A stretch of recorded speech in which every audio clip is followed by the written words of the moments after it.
What's up, everybody? I'm John Middlekauff. You know what I need you to do.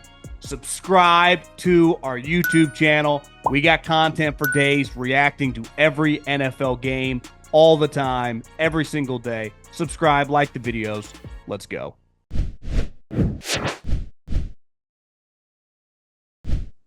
You know, speaking of linemen, when you guys got the job and you guys did that dual press conference, I think Maxx was in the back. And at the time, it was kind of being conversated about like, is he going to get traded? Is he going to ask for a trade? What's going to go on? And obviously, Maxx Crosby is probably one of the more respected guys in the league, just from a player and coaching executive standpoint. People just love the way he plays. Was that just something under no circumstance? We're just going to find a way to keep Maxx Crosby here, or were there just serious conversations you had with him at first before about a month later, giving him $100 million? Well, he just embodied when Pete and I studied the roster and listen, I mean, you do what I do. You have a lot of, in Tampa, I watch the whole league. I mean, just so much respect for Maxx and the way he competes and plays the game on a day-to-day basis, or a game-to-game basis, play-to-play basis.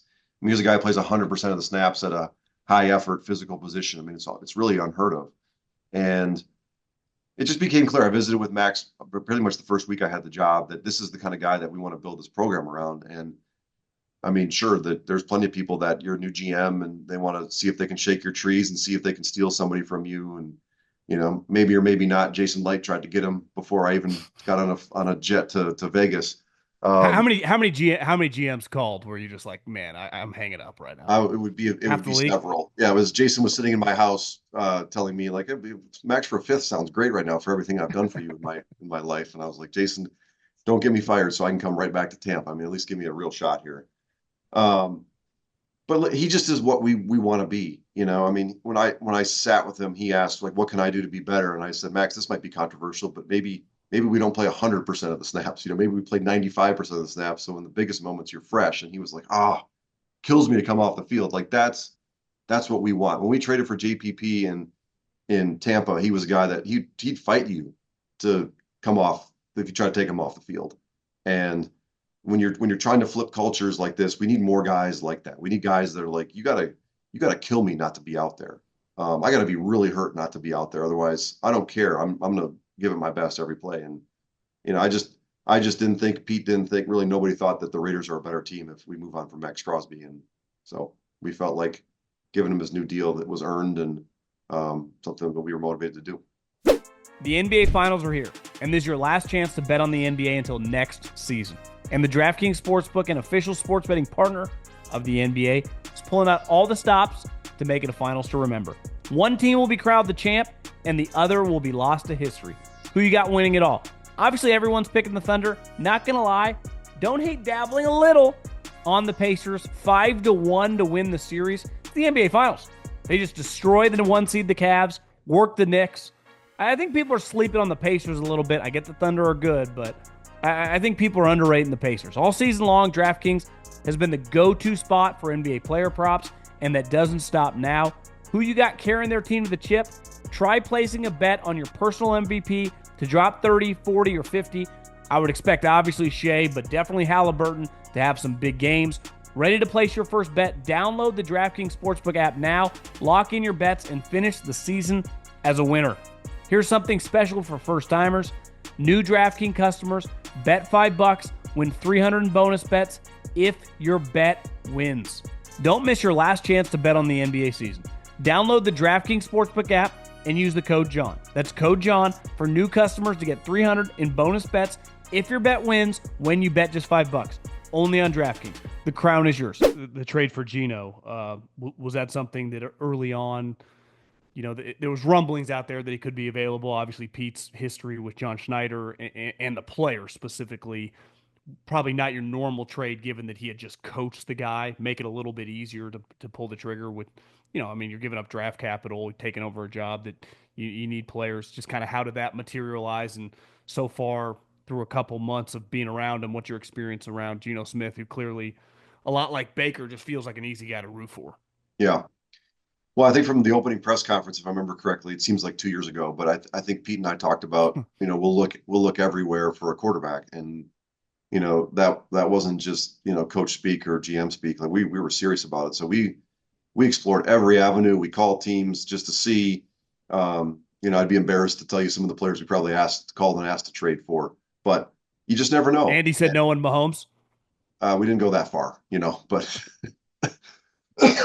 but excuse me, with Geno in particular, Pete has a history with him, and he's played his best football for Pete, and he played well last year too.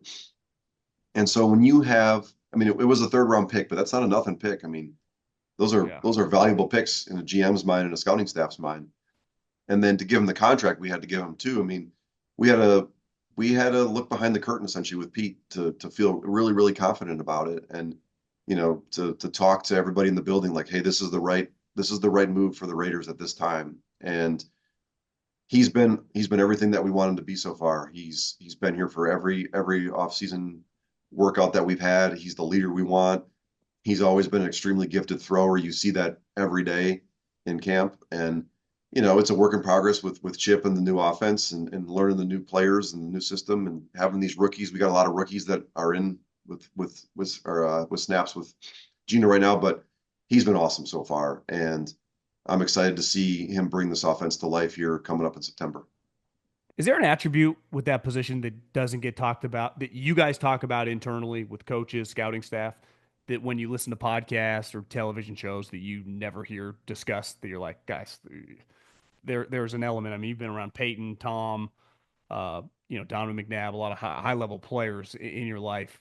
I don't know if that's a tangible attribute or something intangible that just you're like, you guys are missing the boat on this one. This is the defining characteristic or one of them that helps lead to success. I guess I would say, to that question, I'd say work ethic. Like Peyton, I've never seen anybody that work harder from Monday to Saturday than Peyton and Tom Brady. So they make it look so easy on Sunday because they're so prepared. They're so dialed in. They're so confident in what they're seeing and what they're executing that it's second nature to them. They don't take days off. They don't leave early and come in late. Their work ethic is everything to them. I mean, Tom's ability in particular, because I had a front row seat for it, to take in so much information and then compartmentalize it and use it when necessary is such a unique trait, because so much is demanded of that position. I mean, you think about it, you break a huddle, you're in New England week 1, there's, 80,000 people screaming, you can't hear. You got to know where everyone's supposed to line up. You got to know the motions, then you got to snap the ball, and then you got to know where to throw it. I mean, there's so much.